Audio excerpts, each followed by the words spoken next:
Маңа чейинки сүйлөп кеткен дамылар катары эле мен дагы сөздү каяктан баштасам деп өзүм деле сүрдөнүп турам. Чубак дамыла менен 94-жылы таанышкан элек. 96-97 Мушкатул Масабих деген китепти устазыбыз Молда Газы дамылада чогуу окуп калдык. 96-97. Ошодон кийин биз Пакистанга кеттик. Чубак дамыла Меккеге кетти. Ал жакта бүтүп келип, диндин кызматы, дүйнөдөн кайтканга чейин диндин кызматын кылып дүйнөдөн кайтты. Бул чоң бакыт. Мушкатул Масабихте ошол китеп окуп атканыбызда бир хадис өткөн эле. Илим бабында Хасан Басри рахматулла алейхтен мындай риваят бар эле. Анил Хасани мурсалан, мурсал хадис. Кала Расулуллах саллаллаху алейхи ва саллям, "Ман джаахул маут ва хува ятлубул илм лиюхья бихил ислам, фабайнаху ва байнан набийин даражатун вахидатун фил джанна, ай хия мартабатун нубува." Кимге өлүм келсе, илим талап кылып аткан кезинде, анын максаты ислам динди гана тирилтүү болсо, ошол адам менен пайгамбарлардын ортосундагы даража бир эле даража болот экен. Айырмасы пайгамбарга пайгамбарчылык берилген, ал эми бул аалымга пайгамбарчылык эле берилген эмес, ушул эле даража мартабатун нубува пайгамбарчылык даража айырма болот экен. Кудайга шүгүр, бул деген пайгамбарыбыз саллаллаху алейхи ва салламдын улуу хадистеринен. Өзү пайгамбарыбыз Робби зидни илма, илимди көбөйтүп бер деп, бир илим токтобойт экен, аягы жок экен. Аввалин ахирин илимге ээ Мухаммадур Расулуллах.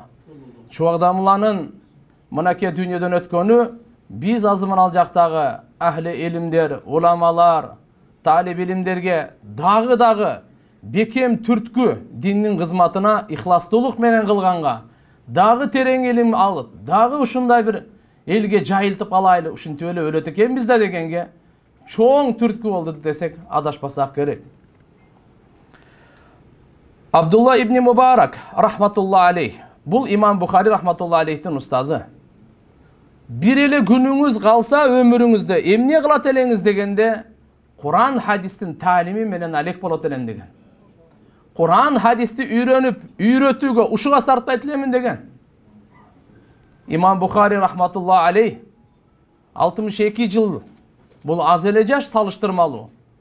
Бирок 300 000 хадисти жат билген. Матындары менен, санады менен. Ошол жерден 7274 хадисти Бухариге мынакей жазды. Ар бир хадиске 2 рекетте намаз окуп, гусул кылып жазды. Иннаман аъмалу бинният, адамдын ниети тез-тез эле бузула берет экен. Ошондуктан ниетиңерди тазалап тургула, оңдоп тургула деп пайгамбарыбыздын улуу хадиси менен баштап, пайгамбарыбыз саллаллаху алейхи ва салламдын бардык өмүр баянын, кылган иштерин, түнкү күндүзгү бардыгын, кыямат күнгө чейин келе турган фитна жоруктардын бардыгын, окуялар бизге чейинки бардыгын топтоп, эң акырында имам Бухари рахматулла алейх ушу тема менен китебин жапканды, бүтүргөндү каалады.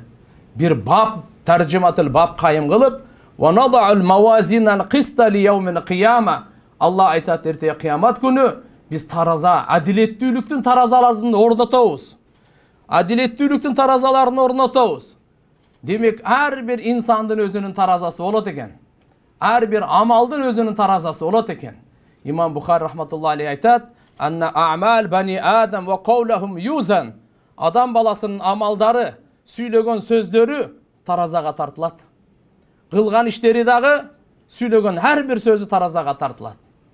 Демек, туугандар, бизге чоң бул жерде имам Бухари рахматулла алейхтин бизге насааты.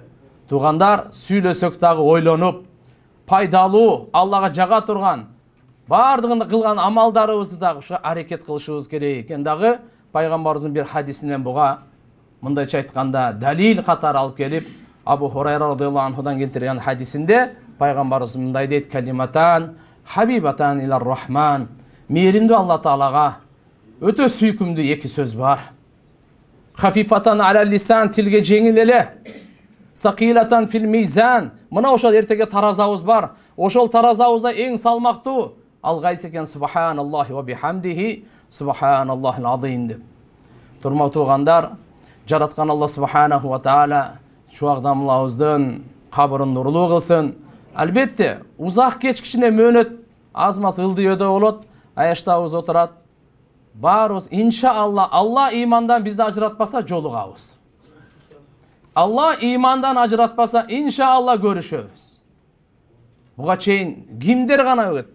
Мына азыркыдагы өчпөс өмүр дегени, мынаки имам Бухари мындай деген, Сарахси мындай деген, Казыхан мындай деген сөздүн катары, Кудай кааласа кийинки муундарга дагы чубагдамыла мындай деген деп өчпөс өмүрдү мен ушундай деп түшүнөм. Мына Кудай кааласа иншалла насааты үммөткө өзгөчө биздин элге калып кала берет иншалла. Буйурса дагы иншалла бул акыркы конференция эмес, башталгы иншалла. Кудайым иншалла береке берсин, ортобузга ынтымак берсин. Кудай кааласа ушунча жакшы сөздөр, билесиздер, ушунча жакшы күбөлөр элибиздин мынакей жүрөгүнө мухаббат орноп, Алла таалам иншалла бул сөздөрдү текке кетирбесе керек. Ушунча 115 хатым Кур'ан, мынанча дамы залкарлар, мынча аалымдар, карекелерибиздин бардыгы жүрөгүнөн дуа кылып аткандар, булардын бардыгы мынакей ушу садака жария катары чуагдамлабыздын арбагына жетет деген чоң ишенимдебиз. Аллахым барыңыздардан разы болсун. Салам алейкум ва рахматуллахи ва баракатух.